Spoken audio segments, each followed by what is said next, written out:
sais pas comment vous fonctionnez, mais moi c'est toujours comme ça. Les passages que je comprends le moins, j'aime le plus les étudier. Je veux comprendre. Et ce matin, j'ai eu à cœur d'étudier pour ce matin une parabole qui est peut-être je ne vais pas dire peut-être, qui est certainement la plus difficile à comprendre dans la Bible. Celle qu'on appelle l'économe infidèle. Et j'aimerais la partager avec vous autour de cette parabole. Alors vous pouvez prendre, il n'y a pratiquement pas de verset. On va vraiment se plonger dans la parabole. Luc 16, les versets 1 à 13. Et je vous encourage à prendre vos Bibles, regardez sur votre smartphone, on va les lire ensemble.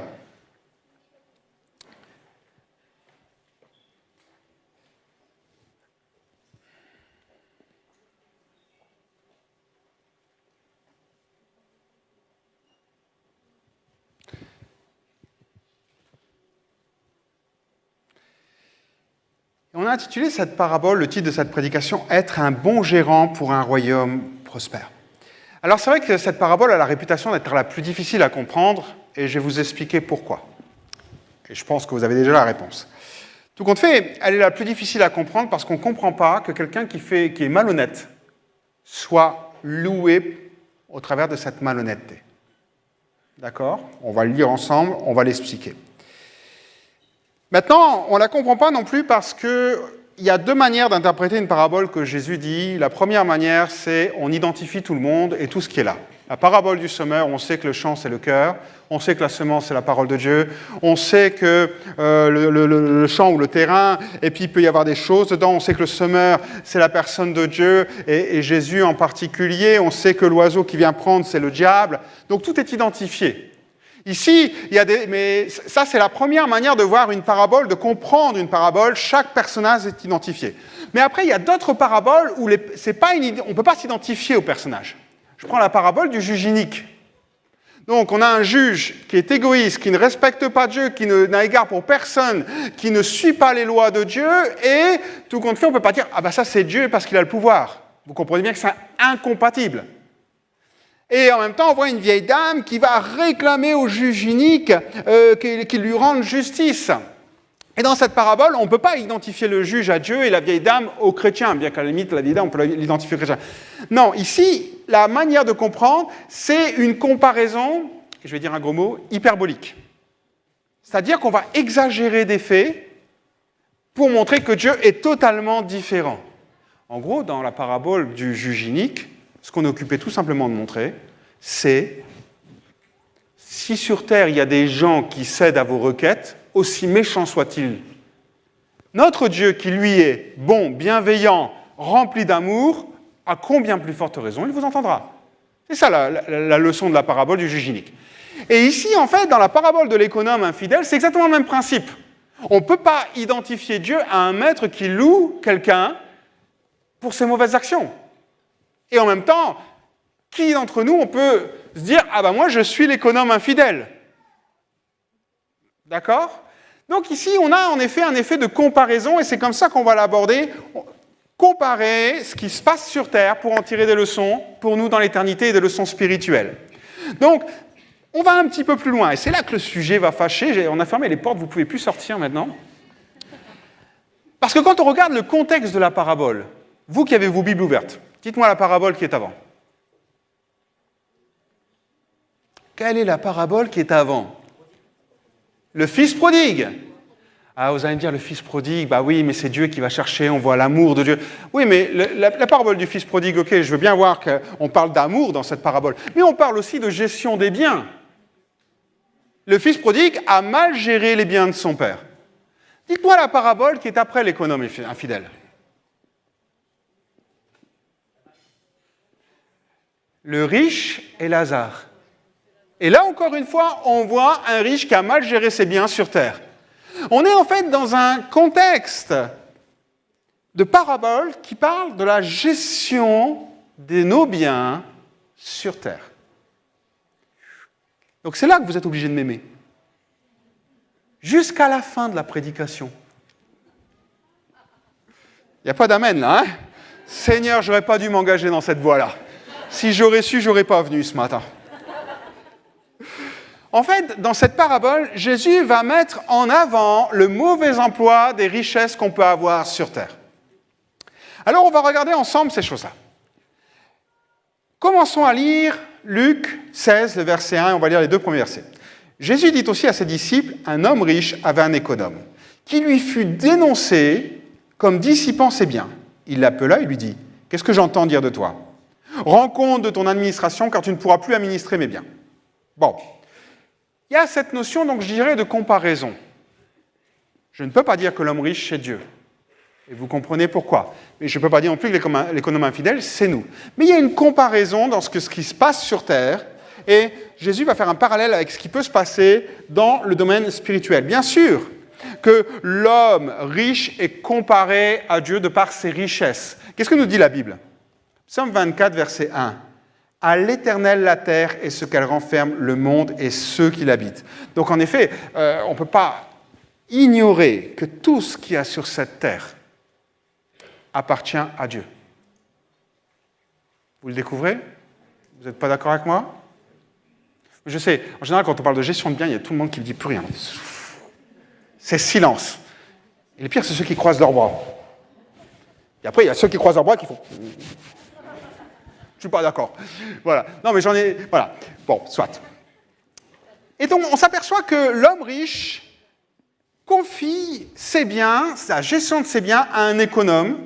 OK. Et là, en effet, on peut comparer l'intendant, l'économe infidèle. Bon, bah, ça peut être tout être humain, et en particulier, bien sûr, le croyant. Remarquons que l'économe infidèle a la confiance du maître. On n'a pas l'impression que le maître suit vraiment ses finances, hein, puisque on le dénonce. Donc c'est même pas lui qui le voit, c'est quelqu'un qui constate qu'il est infidèle et qui le dit au maître, et le maître, il dit « Ok, c'est comme ça, tu t'en vas. » Bon. On voit aussi qu'il dilapide les biens du maître. Rappelez-moi, qui dilapide les biens de son père, juste dans la parabole d'avant? Fils prodigue. Continuons un petit peu. Il s'est conduit envers les biens de son maître comme s'il était le propriétaire des biens, alors qu'il ne l'est pas. D'accord. Et lorsque l'intendant est renvoyé, il ne proteste pas. Donc pour lui, ce n'est pas une injustice, il sait que c'est vrai. Donc on n'est pas dans un cas d'injustice où l'intendant n'était pas mauvais en soi, il a vraiment dilapidé les biens de son maître. Donc jusque-là, c'est là. Le parallèle qu'on peut faire, le premier parallèle qu'on peut faire, c'est que nous aussi, on est invités à gérer les biens de Dieu. Vous le découvrez, d'accord. Mais attention à notre manière dont on gère les biens de Dieu, parce que tout compte fait, cet intendant, il servait les biens de son maître et ses intérêts en même temps. Il était double, en fait. Il était double dans sa gestion des choses. Servira à la fois le maître et ses propres intérêts. Quelqu'un dira, de nos jours, les chrétiens ne sont-ils pas plus ambitieux quand il s'agit de leurs propres affaires que de celles du Seigneur? La question est à se poser. Est-ce que réellement, on prend conscience que tout ce que nous voyons autour de nous appartient à Dieu? Et si oui, comment le gérons-nous pour Dieu? Ou sommes-nous un peu comme l'économe qui est là? Ben, je me sers au passage, et un peu pour Dieu, et je trouve mon compte. Tout compte fait, examinons notre cœur. Qu'est-ce que je fais des biens que tu me donnes, Seigneur? Qu'est-ce que je fais des biens que tu me donnes? On continue notre lecture. On va approfondir tout ça. Hein? Luc 16, verset 3. L'économe dit en lui-même, « Que ferai-je, puisque mon maître m'ôte l'administration de ses biens? Travailler la terre, je ne le puis. Manger, j'en ai honte. Je sais ce que je ferai pour qu'il y ait des gens qui me reçoivent dans leur maison quand je serai destitué de mon emploi. » En faisant venir chacun des débiteurs de son maître, il dit au premier, « Combien as-tu à ton maître? 600 mesures d'huile, répondit-il. Eh bien, il lui dit, « Prends ton billet, assis-toi vite et écris 50. » Il dit ensuite à un autre, « Et toi, combien dois-tu? 100 mesures de blé, répondit-il. Et lui dit, « Prends ton billet et écris 80. » La première réaction de l'intendant, donc, je ne sais pas si vous avez remarqué, il a une période de préavis. On voit aussi la bonté du maître, il aurait pu le renvoyer directement. Il y a une période de préavis. Tu vas être renvoyé, mais le temps que tu rendes les livres de compte, il y a, je ne sais pas, moi, quelques jours, une semaine, je ne sais pas, il y a une période de préavis. Et pendant cette période de préavis, cette période où il a encore la gestion des biens du maître, là, il va agir. Il va cesser son double jeu. À partir de ce moment-là, il ne fait plus double jeu, un peu pour Dieu, un peu pour moi, enfin un peu pour le maître, un peu pour moi. Non, il est totalement pour lui-même. Totalement, je prends tout pour moi. Et il utilise les biens de son maître. Alors il rentre en lui-même. Il y a une introspection, comme le fils prodigue. Il rentre en lui-même, il réfléchit. Il se dit au fond, ok, qu'est-ce que je vais faire? Donc pendant cette période, il se pose la question et il se dit, remarquez, hein, il est très intelligent. C'est quelqu'un de prévoyant. Il pense à son avenir. Il sait qu'il va être licencié. Qu'est-ce que je vais faire? Alors il dit, travailler la terre, c'est trop fatigant, c'est trop dur. Mendier, ah non, j'ai un statut social, je peux pas, voilà, c'est trop humiliant. Et puis tout compte fait, il dit, ah mais il y a des choses que je sais faire moi. Je suis un gestionnaire. Je peux tromper et me faire des relations qui vont m'aider par la suite à retomber sur mes pieds. C'est ce qu'il fait. Donc il convoque des débiteurs. Il en prend un premier et il lui dit, voilà, écris à la place de 100, tu écris 50. En fait, en gros, je vous la fais courte. Hein. Au lieu de 4000 litres d'huile, tu écris 2000 litres. D'accord? Je vous le convertis à notre époque. Et puis un autre, il lui parle de blé, et là, c'est au lieu de 40 000 litres de blé, tu écris 32 000 litres de blé. Donc qu'est-ce qu'il fait? Il s'arrange pour mettre les gens dans sa poche, pour qu'il puisse le recommander peut-être plus tard auprès d'autres, ou bien même l'embaucher lui-même. Donc les actions d'économe, on les voit, elles sont égoïstes. Elles veillent à prendre soin de qui? De lui-même. C'est lui qui a besoin. Donc, l'intendant va utiliser l'argent de son maître pour acheter ce qu'il considère comme important. Qu'est-ce qui est important pour lui? Sa sécurité financière, un avenir confortable, bien vivre sur cette terre. Donc il utilise, je le répète, je suis grossier là-dedans, si vous retenez, il utilise les biens de son maître pour vivre confortablement sur terre. Pour s'assurer un avenir confortable sur terre. Et c'est là que c'est déstabilisant. Verset 8. Le maître loua l'économe infidèle de ce qu'il avait agi prudemment, car les enfants de ce siècle sont plus prudents à l'égard de leurs semblables que ne le sont les enfants de lumière. Donc vous voyez là, c'est la comparaison qui arrive. Donc c'est ça qui nous pose problème dans cette parabole, c'est « Ah, mais pourquoi il le loue? Ça veut dire que nous, on doit être aussi malhonnêtes ?» Bien sûr que non. On n'est pas appelé à être malhonnête. C'est pas... Et remarquez quelque chose, il ne loue pas sa malhonnêteté, il loue sa prudence. D'accord? Je répète, infidèle de ce qu'il avait agi prudemment. Vous le voyez derrière moi. Il loue sa prudence. Il loue l'énergie, sa réflexion, son ingéniosité à avoir trouvé quelque chose. Il loue pas la manière dont il a fait, son immoralité, sa malhonnêteté, mais il loue sa prudence. Tout compte fait, pour atteindre ses objectifs égoïstes. On sait que le gérant a mal agi. Donc on voit qu'ici, quand il loue, il n'éprouve pas ce qu'il a fait. Il dit, oh, c'est un peu comme, t'arrives, elle dit donc, on a dépensé de l'énergie pour arriver là. Comme les enfants, vous savez, quand ils font une bêtise des fois. Mais comment t'as été chercher ça? Comment t'en es arrivé là? Et des fois, voilà, on loupe pas la bêtise qu'ils ont fait. Mais on reconnaît que quand même, il y a de l'imagination, quoi. On est d'accord? On a tous connu ça avec nos enfants. Il y a un moment, on se dit, où t'as été chercher ça? Ben, c'est la même chose. Il compare et il dit, voilà, je ne suis pas d'accord avec ce que tu as fait, mais franchement, tu as bien réfléchi, quoi. C'est ça qu'il est en train de louer. Il loue, tout compte fait, l'énergie déployée pour sortir de cette situation. Et tout compte fait, ça nous amène à réfléchir en nous-mêmes. Puisque Jésus est en train de comparer. Et la question qui nous pose, c'est est-ce que nous, on déploie de l'énergie pour faire fructifier les biens de Dieu dans son royaume?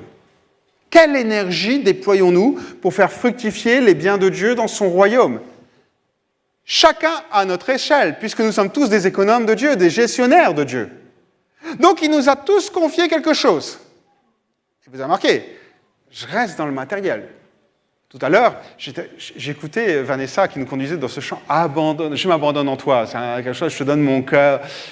Est-ce qu'à un moment, lorsque vous avez chanté ça, vous avez pensé à vos biens matériels?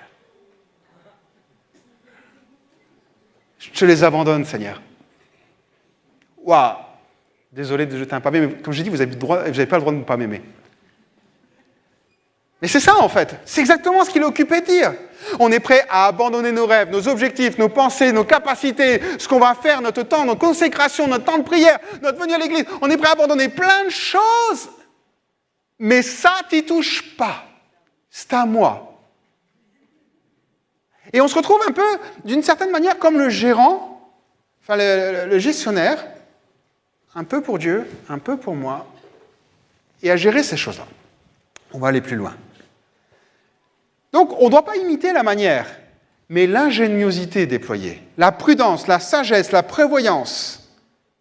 Parce que c'est à cela qu'il va consacrer son temps, sa force, son ingéniosité. Et ça, c'est l'exemple du croyant. Aujourd'hui, ok, Seigneur, tu me permets d'avoir certaines choses. Comment je peux les investir dans ton royaume? Comment je peux les investir? Comment ils peuvent être utiles dans ton royaume? Je vais vous donner des pistes. Rassurez-vous et vous allez voir que tout compte fait, dans l'Église, il y en a beaucoup qui sont très bons pour ça, qui font des belles choses. Il y a aussi une chose que je voulais dire qui est encourageante. Si un être humain est capable de reconnaître nos efforts, comme le maître de la parabole reconnaît les efforts du gestionnaire, à combien plus forte raison Dieu reconnaît nos efforts? Lui qui nous voit dans le secret, peut-être se serrer la ceinture sur d'autres choses, faire des efforts sur ceci pour son royaume. Il le voit. De la même manière qu'il voit cette pauvre veuve mettre cette piécette et il dit, elle n'a pas donné de son nécessaire, elle a donné de son superflu. Il le voit. Et ça, c'est important, qu'on sache que Dieu nous voit et qu'il reconnaît nos efforts. Et que la récompense, elle est là, on va le voir, elle est dans l'éternité, mais elle est là aussi. Continuons à lire, verset 9. Et moi, je vous le dis, faites-vous des amis avec les richesses injustes, pour qu'ils vous reçoivent dans les tabernacles éternels quand elles viendront à vous manquer.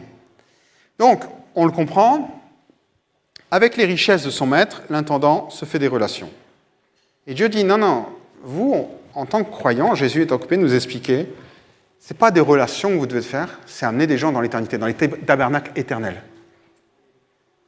En réalité, nos biens ne sont pas là pour être dilapidés n'importe comment, ils sont là et on doit mettre toute notre énergie pour amener des gens à Jésus. Pour amener des gens à rencontrer le Seigneur. Le but est de s'assurer un avenir en se créant des relations pour le gestionnaire, mais nous, c'est de faire des relations qu'on va retrouver dans les tabernacles éternels dans l'éternité. C'est ça, l'objectif de la gestion. Et on doit aussi, j'ai envie de dire, utiliser toute notre énergie, notre ingéniosité et nos moyens pour conduire les personnes à Jésus. Ça, c'est quelque chose qu'on a tendance un peu à oublier. On sait qu'on doit amener les gens à Jésus. On prie pour eux. On témoigne de notre foi. Mais jusqu'à quel moyen on investit dans leur vie? Les biens qui nous sont confiés servent à conduire les gens à Christ. D'accord. Allez, je rentre dans le pratique. Je vais citer personne. Mais beaucoup vont se reconnaître dans plein de choses. Il y a des gens, ils achètent des prospectus par leurs propres deniers pour aller les distribuer. Ils investissent dans le royaume de Dieu. Ils investissent dans le royaume de Dieu. Il y en a d'autres qui sont là, qui vont offrir une Bible à quelqu'un pour un anniversaire, pour une autre. Vous savez que les Bibles, c'est pas... Il y en a à tous les prix. En général, quand on offre quelque chose à quelqu'un, on n'achète pas le premier prix. Vous investissez dans le royaume de Dieu. Ça vous paraît être des choses banales, vous dites, mais on fait ça tout... Mais je vous l'ai dit que vous le faisiez. Je vous le dis que vous le faisiez.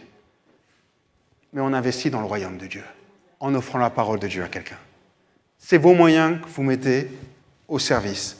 D'autres sont à l'école du dimanche et quand ils vont préparer des travaux manuels, ils vont acheter eux-mêmes le matériel qu'ils vont donner aux enfants. D'autres vont venir aux écoles dimanche, aux ados, ils vont ramener les paquets de bonbons pour les enfants. Ils investissent dans l'avenir des enfants et dans ces relations qu'ils créent avec eux. C'est des biens matériels.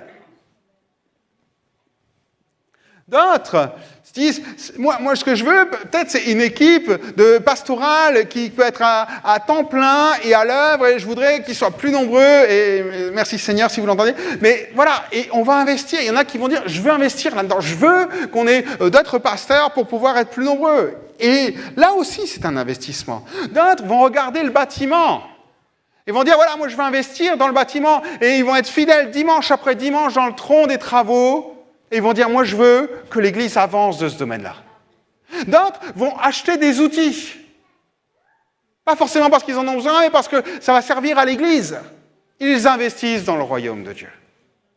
D'autres viennent ici et ils font la louange, ils achètent un instrument qu'ils vont utiliser le dimanche matin pour servir et louer le Seigneur. Ils investissent dans le royaume de Dieu.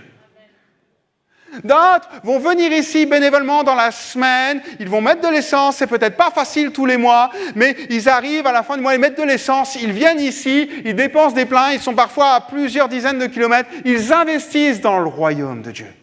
Je vais vous montrer que chacun d'entre nous, d'une manière ou d'une autre, on investit dans le royaume de Dieu.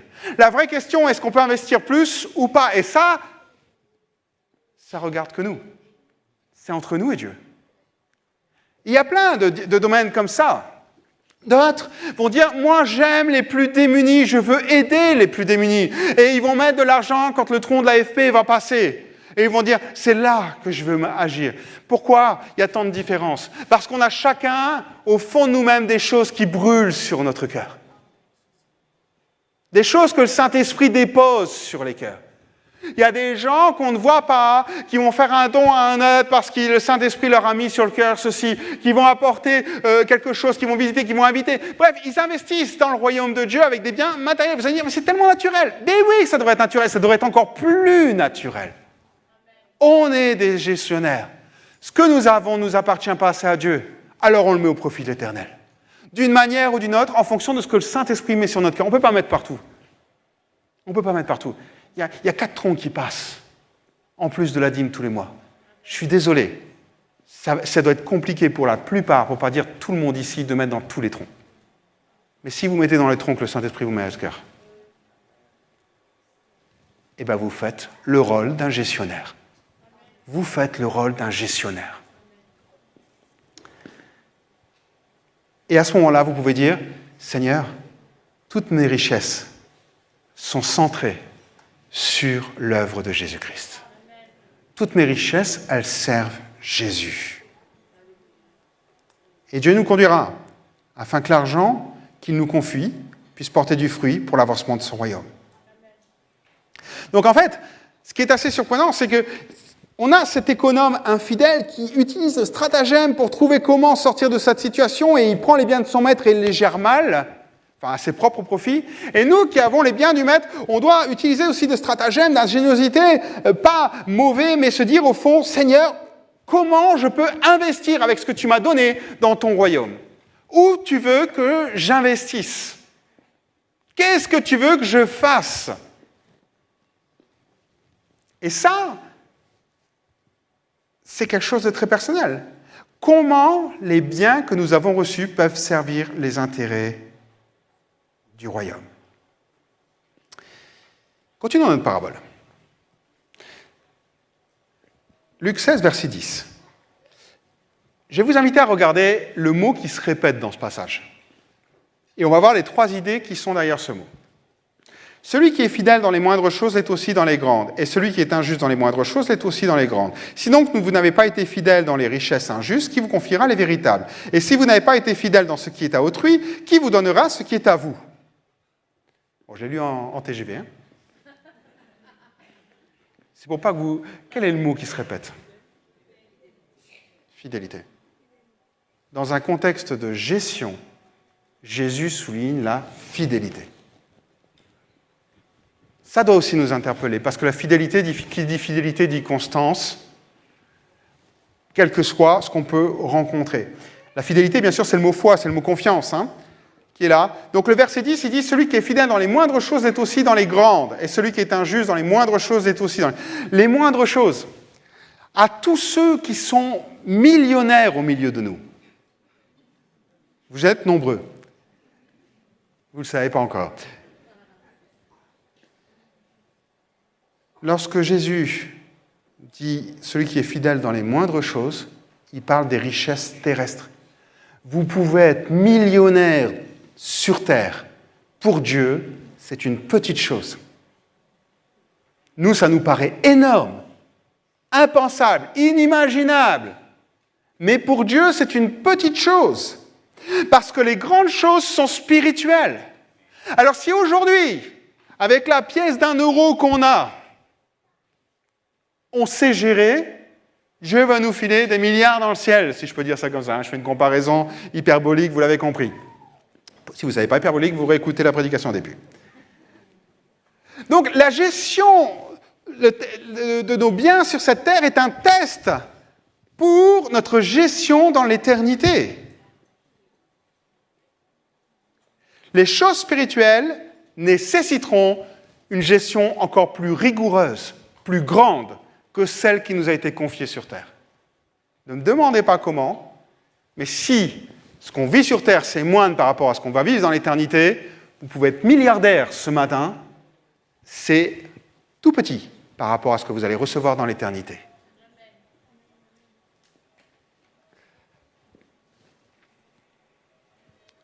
Le caractère fondamental de l'homme se révèle dans la manière où il se comporte avec les petites choses de la vie, quand personne ne le regarde. Quand vous êtes tout seul, comme l'économe, en face des biens du maître, et que vous gérez les choses. Mais n'oubliez jamais une chose, Dieu saura reconnaître votre gestion. Il saura reconnaître la manière dont vous avez géré les choses. Verset 11. Si donc vous n'avez pas été fidèle dans les richesses injustes, qui vous confiera les véritables? Eh bien, il y a cette notion de comprendre que tout compte fait, il y a des valeurs. Il y a, je ne sais pas si vous avez déjà, si vous avez tous déjà vécu ça, soit vous étiez enfant, soit vous avez des enfants, on leur apprend la valeur des choses. Non? Parce que pour un enfant, un objet est un objet. Ok? Un vase chinois du IVe siècle avant Jésus-Christ, ça correspond bien pour la fête des mères et le bouquet qu'il a offert à sa mère. D'accord? Peu importe s'il casse le vase à 5 000 €. On est d'accord là-dessus? Il n'a pas notion des valeurs. Et en fait, c'est aussi ça qu'il faut prendre conscience, c'est qu'on n'a pas forcément notion des valeurs spirituelles, parce que les valeurs terrestres, on sait les voir, on sait les palper, on sait les utiliser, on connaît le fruit qu'elles portent. Tandis que les valeurs spirituelles restent abstraites, elles restent spirituelles. Et Dieu, au travers de cette gestion, est en train de nous apprendre les valeurs des choses. Il dit, les valeurs sont spirituelles, elles ont une portée éternelle, elles amènent des gens à rentrer, à s'approcher de Dieu, à vivre avec Dieu pour l'éternité. C'est là la vraie valeur des choses. Mais parfois, on a le sentiment que la vraie valeur des choses, c'est ce que je peux palper, toucher, utiliser, consommer. Pour le monde, oui. Malheureusement, on vit dans le monde, dans une société de consommation, où on vous invite à avoir tout plein de très très belles choses. Pas forcément utiles, mais des belles choses quand même. Donc, tout compte fait, lorsque Jésus dit « Si vous n'avez pas été fidèle dans les richesses injustes, qui vous confiera les véritables », montrant qu'il y a des valeurs différentes. Et on doit être conscient, si on veut bien gérer les valeurs, les biens de Dieu, on doit être conscient des valeurs. Ok? Personne ne dira une pièce d'1 €, donne-moi une pièce d'1 €, je te donnerai un billet de 1000. C'est qu'on n'a pas conscience des valeurs. Ou vous n'allez pas aller avec vos billets de 10 €, tiens, je t'achète une voiture. Vous aurez une majorette. Et encore, je ne sais plus les prix maintenant. Troisième conseil qui nous est donné dans cette parabole, c'est savoir distinguer nos biens de ceux de Dieu. Si vous n'avez pas été fidèle dans ce qui est à autrui, qui vous donnera ce qui est à vous?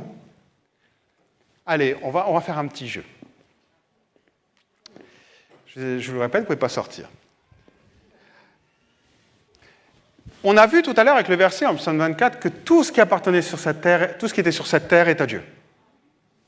D'accord? Vous avez donné vos vies à Dieu. Ça signifie quoi? Vous l'appelez Seigneur. Donc, vous lui appartenez. D'accord?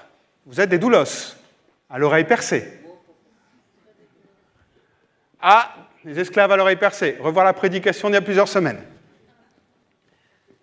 Ok, on est tous, et on l'a fait ce matin avec le pasteur Olivier, à remercier Dieu pour les bontés dont il fait part à notre égard. Quand vous faites une bonne affaire, merci Seigneur. Quand vous trouvez un emploi, merci Seigneur, dont vous lui attribuez le mérite. Donc, au final, si tout appartient à Dieu, si vous vous appartenez à Dieu, si tout ce que vous vivez, vous le considérez comme issu de Dieu, ça veut dire que tout ce qui est sur votre compte en banque appartient à Dieu. Amen. Attendez, c'est pas fini, attendez de dire Amen. J'ai pas fini.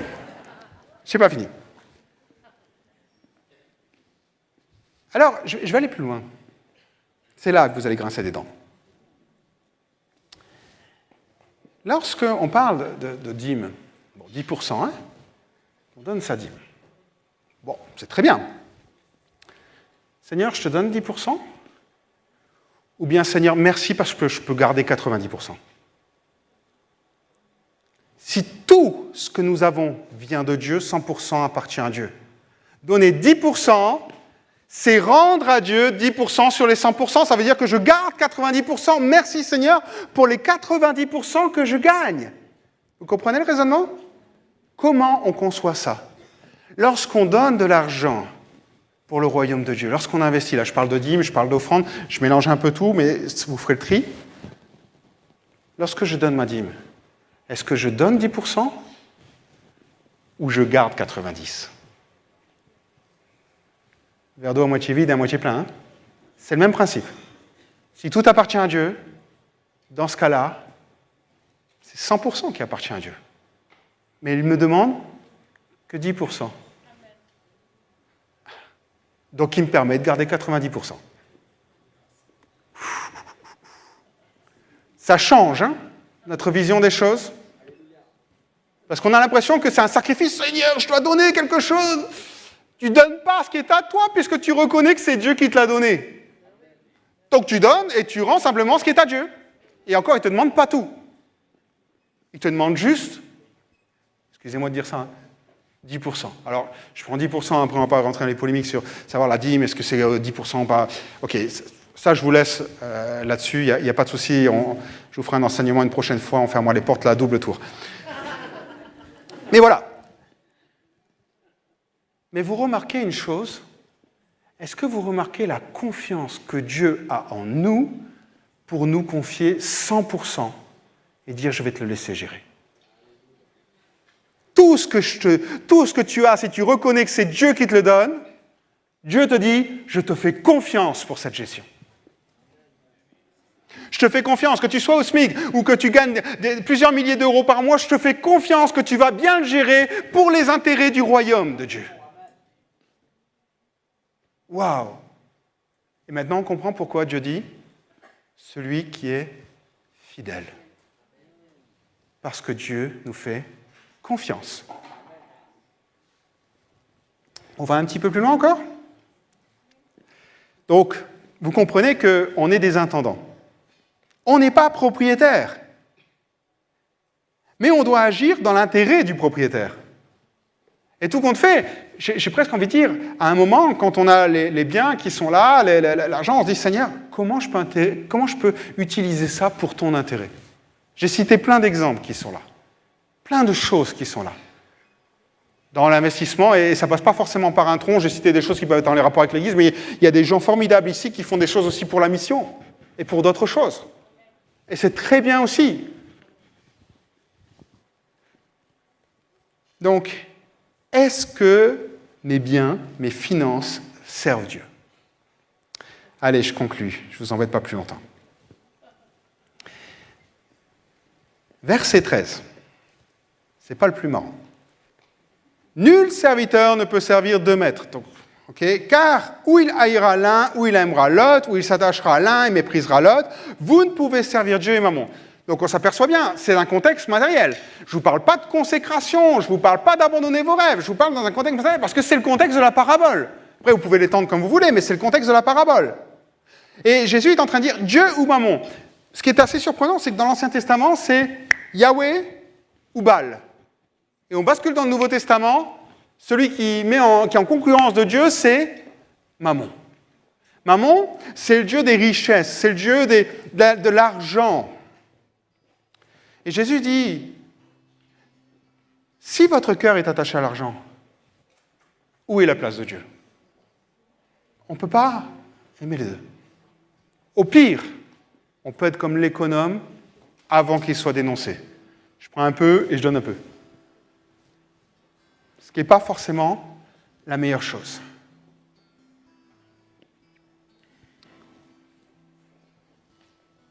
Je le disais, et je le souhaite réellement, et je crois que Dieu n'est pas contre le fait d'être millionnaire, et je souhaiterais vraiment que chacun d'entre nous, on puisse l'être.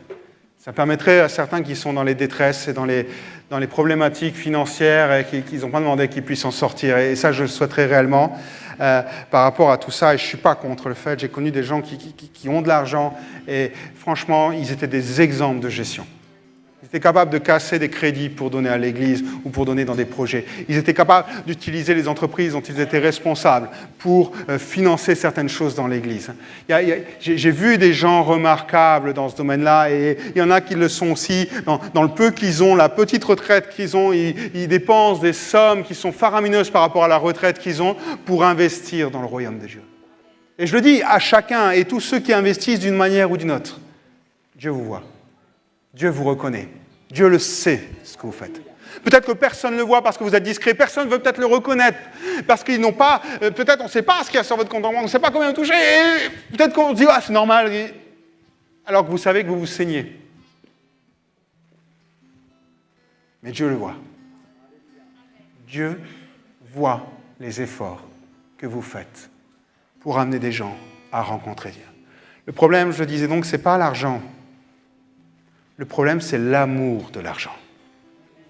Paul dira à Timothée, chapitre 6, verset 10, « Car l'amour de l'argent est la racine de tous les maux. Et quelques-uns, en étant possédés, se sont égarés loin de la foi et se sont jetés eux-mêmes dans bien des tourments. » Et je résume la parabole ainsi. Si les gens qui ne connaissent pas Dieu, comme cet économe infidèle, agissent avec prévoyance pour s'assurer un avenir, à combien plus forte raison les chrétiens, les croyants qui sont là, doivent gérer les biens que Dieu leur a confiés pour s'assurer un avenir éternel à eux et aux autres qui seront touchés par l'Évangile. Alors, soyons ce genre de gérants. Mettons tout en œuvre pour bien gérer les biens de Dieu. Soyons. Et quand on viendra, vous connaissez cette phrase, hein, on aime bien l'entendre. Bon et fidèle. Tu as été fidèle en peu de choses. Tout ça, ça résonne par rapport à ce qu'on vient de dire. Fidèle en peu de choses, je t'en confierai des plus grandes. La reconnaissance de Dieu, la notion de fidélité qui est dedans. La notion qu'on va gérer d'autres choses que ce qu'on a sur Terre, ça a moindre valeur. Je ne vais pas dire que ça n'a pas de valeur, ce serait mentir. Mais ça a moindre valeur que ce qu'on va avoir. Alors ce matin, je ne vais pas être plus long. Je sais qu'on va chanter un chant, mais lorsqu'on chantera un chant, j'aimerais que vous puissiez peut-être tout simplement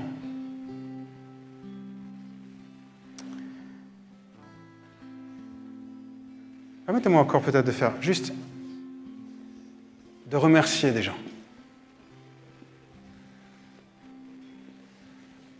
J'ai oublié de le citer, mais il y a des gens qui ont investi dans le royaume de Dieu au travers de la jeunesse.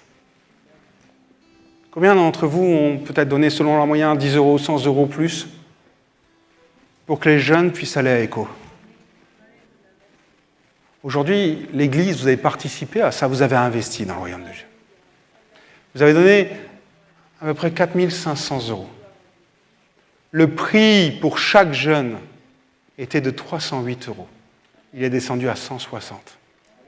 Parce qu'il y a eu une église qui était généreuse. Des gens qui ont dit, Seigneur, je veux investir.